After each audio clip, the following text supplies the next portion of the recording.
Hello दोस्तों, स्वागत है आपका जनरल स्टडीज नाउ के यूट्यूब चैनल पर। तो आज का पहला सवाल है, अलाई दरवाजा किस प्रसिद्ध इमारत का प्रवेश द्वार है? आपके ऑप्शन है कुतुब मीनार, जामा मस्जिद, लाल किला या फिर ताजमहल। इस प्रश्न का सही उत्तर है विकल्प ए, कुतुब मीनार। अलाउद्दीन खिलजी ने 1311 ईस्वी में अलाई दरवाजा को बनवाया था। यह दिल्ली में कुतुब मीनार परिसर के अंदर स्थित है। इसमें सफेद संगमरमर की सजावट और लाल पत्थर से इस्लामी कला का प्रदर्शन किया गया है। अगला प्रश्न है, निम्नलिखित में से किस सूफी संत को सिद्ध पुरुष कहा जाता था?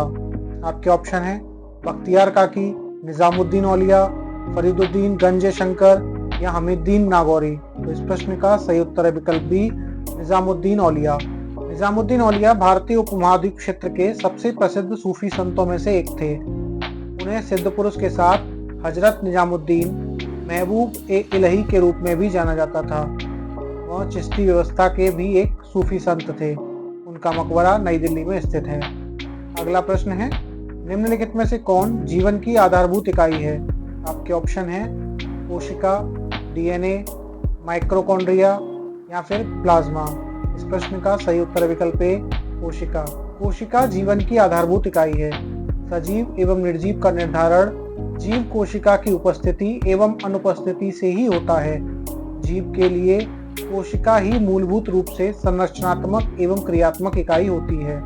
अगला प्रश्न है, मानव शरीर की कोशिकाओं में गुणसूत्रों के कितने जोड़े पाए जाते हैं? आपके ऑप्शन है 20, 22, 23 या 46। इस प्रश्न का सही उत्तर है विकल्प सी, 23। मनुष्य के शरीर में पाई जाने वाली एक कोशिका में 46 गुणसूत्र यानी 23 जोड़े पाए जाते हैं। प्रत्येक मानव में 22 समान जोड़े गुणसूत्र होते हैं जिन्हें ऑटोसोम कहा जाता है, और 23वां जोड़ा लिंग का निर्धारण करता है जिसे लिंग गुणसूत्र के रूप में जाना जाता है। अगला प्रश्न है, अगर किराएदार को मकान खाली करने के लिए मजबूर किया जा रहा है तो वह मकान मालिक के खिलाफ कौन सा या से मुकदमा दायर करेगा? आपके ऑप्शन है दीवानी, फौजदारी, दोनों में से कोई भी या फिर इनमें से कोई नहीं। तो इस प्रश्न का सही उत्तर है विकल्प ए, दीवानी।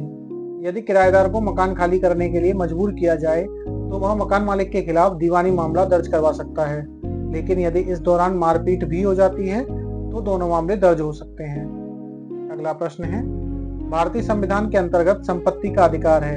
आपके ऑप्शन है विधिक अधिकार, संवैधानिक अधिकार, मौलिक अधिकार या संविधानेतर अधिकार। तो इस प्रश्न का सही उत्तर है विकल्प बी, संवैधानिक अधिकार। भारतीय संविधान लागू होने के समय अनुच्छेद 19 के अंतर्गत संपत्ति का अधिकार एक मूल अधिकार था, लेकिन 44वें संशोधन द्वारा संविधान में अनुच्छेद 300A जोड़ा गया, जिसके तहत अब संपत्ति का अधिकार एक कानूनी अधिकार है।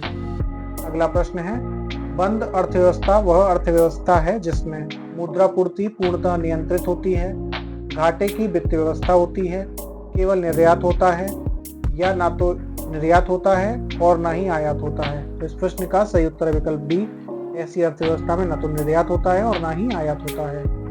बंद अर्थव्यवस्था के अंतर्गत विदेशों से व्यापार नहीं होता है, अर्थात बंद अर्थव्यवस्था वाले देश न तो किसी अन्य देश के साथ वस्तुओं एवं सेवाओं का आयात करते हैं और ना ही निर्यात करते हैं। वहीं खुली अर्थव्यवस्था एक ऐसी अर्थव्यवस्था होती है जिसमें अन्य राष्ट्रों के साथ वस्तुओं और सेवाओं तथा बहुधा वित्तीय परिसंपत्तियों का भी व्यापार किया जाता है। अगला प्रश्न है, निम्नलिखित में से कौन अंतर्राष्ट्रीय करेंसी के रूप में कागजी स्वर्ण के नाम से जाना जाता है? आपके ऑप्शन है डॉलर, विशेष आहरण अधिकार, यूरो या पाउंड। इस प्रश्न का सही उत्तर है विकल्प बी, विशेष आहरण अधिकार। 1967 में अंतर्राष्ट्रीय मुद्रा कोष के नियंत्रण में सोने को अंतर्राष्ट्रीय करेंसी के रूप में विस्थापित करने के लिए विशेष आहरण अधिकार यानी एसडीआर का सृजन किया गया। विभिन्न देशों के केंद्रीय बैंकों के आरक्षित स्टॉक में वृद्धि करने के उद्देश्य से विशेष आहरण अधिकार को अंतर्राष्ट्रीय करेंसी के रूप में कागजी स्वर्ण के रूप में जाना जाता है। इसकी बास्केट में यूएस डॉलर, यूरो, जापानी येन, पाउंड स्टर्लिन और चीनी रेनमिन भी शामिल है। तो आज के एपिसोड में इतना ही। धन्यवाद।